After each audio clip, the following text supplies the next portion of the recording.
मोहन भैया ने हमारे लिए किया, हमारा घर बन रहा था, एक तेज वहां से मिश्रा हमारा घर गिराए हैं। बंजर की जमीन है वो, हम भूमिहीन हैं। हमारा घर मोहन भैया बनवा रहे हैं, तो बंजर की देख हमारा घर गिर गया। मोहन वर्मा जी जमीन के आदमी हैं, गरीब परिवार से, किसान परिवार से आते हैं। नगर पालिका अध्यक्ष ये हुए तो नगर पालिका में इतने अच्छे अच्छे काम इन्होंने किया, जैसे का नाम है कि नगर पालिका में सड़कें पुल पुलिया तो है ही, इसके अलावा का नाम है कि गरीब जो भी आया उनके झोली में कुछ न कुछ इन्होंने जरूर डाला। जो भी का नाम है कि दुखी आया, चाहे का नाम है वो मरा हुआ कोई आ उसका आदमी आ गया, चाहे का नाम कोई का नाम कि अस्पताल में कोई बीमार हो, किसी की लड़की की शादी हो, कुछ न कुछ उनकी झोली में इन्होंने जरूर डाला। और इतना बड़ा ऐतिहासिक एक काम किया कि हेतिमपुर में हमारे 2 जिला हलक पड़ता है वो देवरिया में, लेकिन इतना बड़ा का नाम है कि वहाँ पे जो है वो मुक्ति धाम बनाया है। और जो पूरे पूर्वांचल में ऐसा जो है, जो कि लखनऊ और का नाम है जो दिल्ली की टीमें आई, उन्होंने बड़ी सराहना किया कि इतना अच्छा और इतना मजबूत, इतना सुंदर जो है पूरे पूर्वांचल में कहीं ऐसा सौदागृह नहीं बना हुआ है हेतिमपुर में, जिसकी बड़ी आवश्यकता थी। इसके अलावा जो है इन्होंने जो है सामूहिक विवाह करवाए, उसमें भी गरीब बच्चियों की शादी जो है काम इन्होंने कराया। ये बहुत बड़ा काम। अभी हमारे साथ लाइव पे 334 विधानसभा हाटा के बीजेपी के विधायक प्रत्याशी मोहन वर्मा जी लाइव पे बने हुए हैं। जानकारी के लिए बता दूं कि 2022 के चुनाव में बीजेपी ने अपना प्रत्याशी घोषित करके इनको 334 विधानसभा हाटा से चुनाव लड़ने के लिए भेजा है। तो आइए मिलते हैं इनसे और जानते हैं कि किस एजेंडे को लेकर के ये प्रचार प्रसार कर रहे हैं। हालांकि पिछले वीडियो में हमने देखा था कि ये जनता से चुनावी अपील किए हुए हैं, लेकिन इस वीडियो में हम जानेंगे कि किस मुद्दे को लेकर के ये हाटा विधानसभा में गांव-गांव, ग्राम सभा में या फिर हर शहर में जाकर के प्रचार प्रसार कर रहे हैं। तो डेली लाइव न्यूज चैनल में स्वागत है आपका नेताजी। बहुत बहुत धन्यवाद। नेताजी, सबसे मुख्य बात यहाँ पर यह आ रही है कि आप पूर्व में चेयरमैन थे हाटा नगर पंचायत के, लेकिन अचानक ऐसा क्या आपके माइंडसेट में है कि आपने बीजेपी का दामन थामा और चुनाव लड़ने के लिए आप आगे आए? सर, मैं भारतीय जनता पार्टी का कार्यकर्ता हूं, मैं बीजेपी का दामन नहीं थामा हूं। मैं बहुत पुराना कार्यकर्ता हूं, 1991 से लेकर 93 राम जन्मभूमि आंदोलन से जुड़ा हुआ व्यक्ति हूँ। और भारतीय जनता पार्टी 2017 में हमको नगर पालिका अध्यक्ष बनाई और एक सेवा भाव से मैंने कार्य किया। और उस कार्य को देखते हुए यहाँ 334 विधानसभा की जनमानस की आवाज़ पे मेरे जैसे छोटे कार्यकर्ता को टिकट देके और 334 विधानसभा में भेजने के लिए वो कार्य। लेकिन अब अगर बात की जाए विधायक की, तो पूर्व में यहाँ के विधायक पवन केडिया जी हुआ करते थे, जो कि अब भारतीय जनता पार्टी के थे। लेकिन ऐसा क्या पड़ाव आया कि बीजेपी ने उनको टिकट न देकर के आपको टिकट दिया? देखिए, भारतीय जनता पार्टी अपने स्तर से सर्वे कराती है। जी जी। अपने स्तर से छोटे कार्यकर्ता जो बूथ अध्यक्ष लेवल के होते हैं उनसे सर्वे कराई, उसमें मेरा नाम सबसे शीर्ष पर था। और मैं एक समान परिवार से आता हूं और इसी सर्वे के आधार पे मुझको टिकट। तो क्या आपको लगता है कि जिस तरह से शीर्ष पर आपका नाम सर्वे में आया सबसे ऊपर और बीजेपी ने आपको अपना प्रत्याशी घोषित करके हाटा विधानसभा के लिए चुना, ठीक उसी तरह से आप जनता के उम्मीदों पर खरा उतर पाएंगे?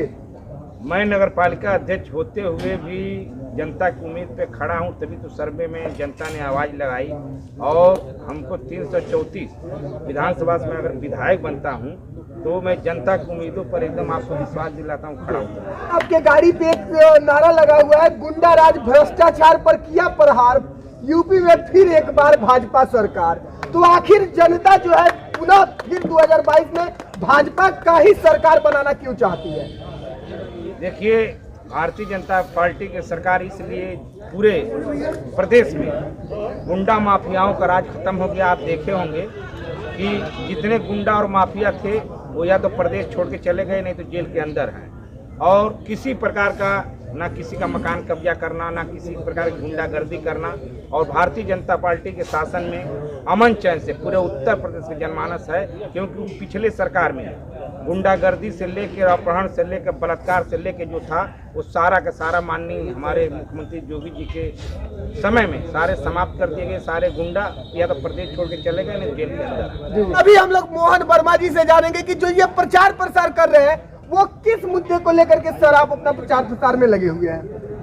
मैं गांव-गांव जा रहा हूं, नगर के भी वार्डों में जा रहा हूं। मैं भारतीय जनता पार्टी के जो माननीय योगी जी, माननीय मुख्यमंत्री, माननीय मोदी जी प्रधानमंत्री देश के, उनकी विकास कार्यों को ही लेकर मैं गांव-गांव में जा रहा हूं और उसी विकास कार्य को लेकर जनता से अपना आशीर्वाद मांगता। नेताजी, थोड़ा मैं आपके पूर्व के कार्यों में लेके चलूंगा कि जिस समय कोरोना जैसी महामारी ने हिंदुस्तान पे अपना कहर बरसाया हुआ था, उस समय आपने प्रवासी मजदूरों के लिए हाईवे पे आपने बेहतर इंतजाम किया था। ये बात कहाँ तक सही है सर?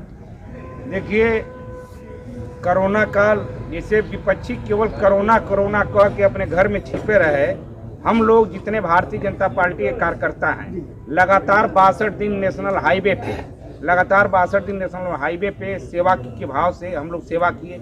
इसके अलावा मेरे नगर पालिका के जो 40 राजस्व गांव नगर पालिका में जितने कोविड गांव आए, जितने कोविड मरीज आए, लगातार उनके सेवा भाव के ही माध्यम से उनके परिवार को भोजन हफ्ता दिन का भोजन का व्यवस्था करना, दवा का व्यवस्था करना और उस गांव को एक तरह से हम लोग अपने जान का भी परवाह न करते हुए उस पूरे गांव को हम लोग बैरिकेटिंग के माध्यम से करके उस गांव के रक्षा के लिए सैनिटाइजर से लेके और मास्क से लेके दवा से लेकर और पूरी की पूरी व्यवस्था हम लोग अपने हाथ में ले लिए थे, क्योंकि विरोधी केवल कोरोना कह के और अपना कोरम पूरा कर लेते थे। कोई विरोधी रोड पे दिखाई नहीं देता था, सारे विरोधी अपने घर में थे।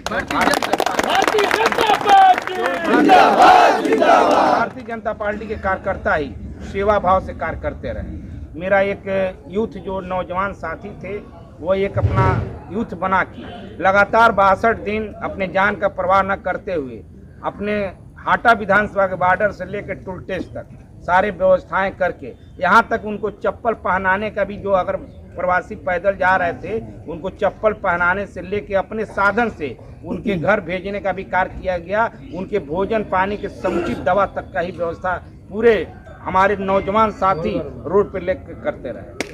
मोदी योगी मोहन वर्मा। जो मजदूर पलायन हुआ था उसमें, तो आप अपने विधानसभा में मजदूर पलायन को रोकने के लिए, अर्थात मजदूरों को यहाँ पे नौकरी देने के लिए आपका क्या प्रयास होगा 2022 के चुनाव के बाद? देखिए, मैं नगर पालिका अध्यक्ष हूँ और मेरे नगर पालिका में उसी समय पलायन रोकने के लिए 18,000 माननीय प्रधानमंत्री जी का एक योजना आया था कि जो 10-10 हजार रुपया नगर पालिका से फाइल तैयार करके उनको दिया गया कि आप यहाँ रोजगार करिए और बाहर जाने की भी जरूरत नहीं, क्योंकि कोविड का समय चल रहा है। 10-10 हजार रुपया का फाइल तैयार करके उनको दिया गया। लगभग 18,000 नौजवान, ठेला खोमचा वाले जितने गरीब परिवार उनको दिया गया। और इसी तरह माननीय नरेंद्र मोदी जी पलायन को रोकने के लिए पूरे भारत वर्ष में ये योजना लागू करके और उन नौजवान साथी को रोकने का प्रयास। तो लाइव के माध्यम से आपको आपके विधानसभा की जनता भी देख रही है 2022 के चुनाव को लेकर, और अपने प्रचार प्रसार को लेकर जनता को क्या संदेश देना चाहेंगे आप? मैं सबसे पहले जनता को धन्यवाद देना चाहता हूँ कि जिस तरह मैं गांव-गांव का दौरा कर रहा हूँ और जो लोग का स्नेह और प्यार मिल रहा है, उससे हमको ये लग रहा है कि मोहन वर्मा केवल लड़ाई नहीं लड़ रहे, पूरे गांव के नौजवान साथी माताएं बहनें लड़ाई लड़ रही मोहन वर्मा के लिए। और आने वाले 3 तारीख को आपको ये मालूम हो जाएगा कि कोई विरोधी रह भी नहीं जाएगा। और समय जब 10 तारीख को गणना होगा तो विरोधी जो एजेंट भी होंगे वो भी अपना बूथ छोड़ के बक्सर चले जाएंगे। भारतीय जनता पार्टी के माध्यम से दिखा दूं कि वो समय दूर नहीं है जब हाटा विधानसभा की जनता मतदान करेगी, लेकिन अभी ही जनता विक्ट्री की सिंबल दिखा करके मोहन वर्मा का उत्साह बढ़ा रही है। मान लीजिए कि जनता आपको 2022 के चुनाव में विधायक चुन देती है और हाटा विधानसभा का बागडोर आप संभालते हैं, तो कोई ऐसा 2 कार्य बताइए जो आपके दिमाग में और सबसे पहले आप उस कार्य को हाटा विधानसभा के धरातल पे आप उतारना चाहते हो। देखिए, मेरे विधानसभा में हाटा 334 विधानसभा में सबसे पहले बस अड्डा नहीं है। मैंने नगर पालिका अध्यक्ष होते ही मैंने 25 डिसमिल जमीन बस अड्डे के नाम से आवंटन भी कर दिया है। सबसे पहले मैं अगर विधायक बनूंगा तो महीना दिन के अंदर उस बस अड्डा का निर्माण कार्य शुरू होंगे और जनता को बस अड्डा बनवा के सुपुर्द किया जाएगा, क्योंकि जब दूर दराज से जो गांव के अगल बगल गांव के लोग आते हैं तो यहाँ पे वो व्यवस्था न होने के कारण समझिए कि उनको बहुत दुर्दशा झेलनी पड़ती है। आज़ादी के बाद ऐसी कोई व्यवस्था नहीं है। जैसे बस अड्डा हो जाएगा तो वहाँ सारे के सारे समुचित व्यवस्था कर दिया जाएगा कि आने वाले यात्री भी अगर वहाँ रहना चाहें, रुकना चाहें तो रुक के अपने साधन का मतलब उपयोग कर सकते हैं। दूसरा ये कि हमारा जो क्षेत्र है वो रधिया देवरिया गांव है, जहाँ तैराकी के बच्चे बहुत निकलते हैं, जो अंतर्राष्ट्रीय लेवल पे हैं। जूडो कराटे के बच्चे बहुत निकलते हैं। इनके लिए मैं एक तैराकी है उस तरह तो मैंने 16 पोखरों का सुंदरीकरण कराया है, लेकिन तैराकी के लिए मैं एक बहुत बड़ा तैराकी पोखरा का निर्माण कराऊंगा। इसके अलावा जो जूडो कराटे खेलने वाले बच्चे हैं उनको एक मिनी स्टेडियम के रूप में यहाँ हाटा विधानसभा में उसका भी मैं निर्माण कराऊंगा।